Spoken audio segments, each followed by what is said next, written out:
benvenuti in questo nuovo video. Io sono Jay e oggi parliamo di un altro grande mangaka, Nobuhiro Watsuki, realizzatore di Kenshin. Come leggete dal titolo, Kenshin Samurai Vagabondo.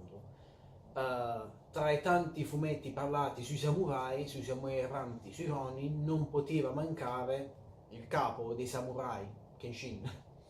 Andiamo subito a pubblicazione per poi passare subito alla storia. Allora, qui stiamo di una edizione Star Comics ed è l'aprile 2001, quindi è abbastanza vecchiotto. Prezzo di 6.000 lire in euro 3,10, un prezzo onesto per quanto riguarda più di 10 anni fa, e anche ora potrebbe essere tranquillamente pubblicizzato. Che dire? Andiamo alla storia, soprattutto perché quello che si differenzia dagli altri fumetti è la storia di questo nostro personaggio. Qui abbiamo le vicende di questo, ecco qui, Imura Battosai. La storia dovrebbe essere basata, almeno per quanto riguarda parzialmente, su uno dei famosi tra virgolette, purtroppo sono famosi, assassini del Giappone medievale del metà 1800, e si parla di Kawakami Genzai. Quindi lui dovrebbe riprendere, almeno tecnicamente, le vicende di questo assassino. Nel 1800 qui stiamo alla fine del shogunato di Tokugawa, quindi si parla dell'inizio periodo Meiji. Qualche cenno storico: in questo periodo viene bandito l'uso della spada, quindi il Giappone cerca a modo suo di civilizzarsi, di prendere un po' influenze soprattutto occidentali.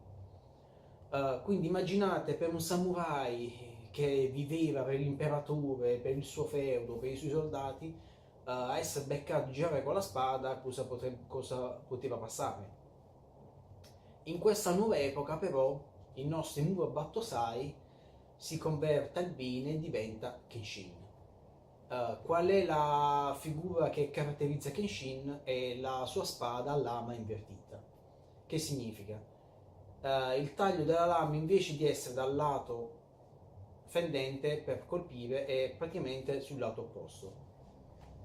Quindi tutto gira intorno a questa storia. Immaginate un cattivo che si converte al bene, guarda caso incontrerà persone sempre più cattive che vorranno scontrarsi con lui, e soprattutto che non condividono la sua ideologia pacifica. Quindi abbiamo sempre questo passato che sistematicamente ritornerà sulle sue impronte. Allora, andiamo ai disegni. I disegni sono, per me, a pari un seinen, anche se ha qualche accenni di shonen. Comunque, ecco qualche accenno in tavola.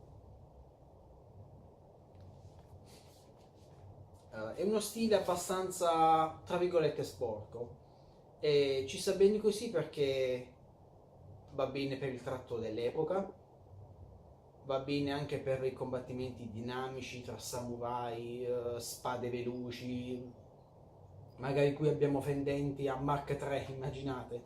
Ecco un altro esempio. Ecco perché, come dicevo all'inizio del video, è un fumetto che si può pubblicare ai giorni nostri. È uno dei tanti che qualunque appassionato di fumetti dovrebbe leggere.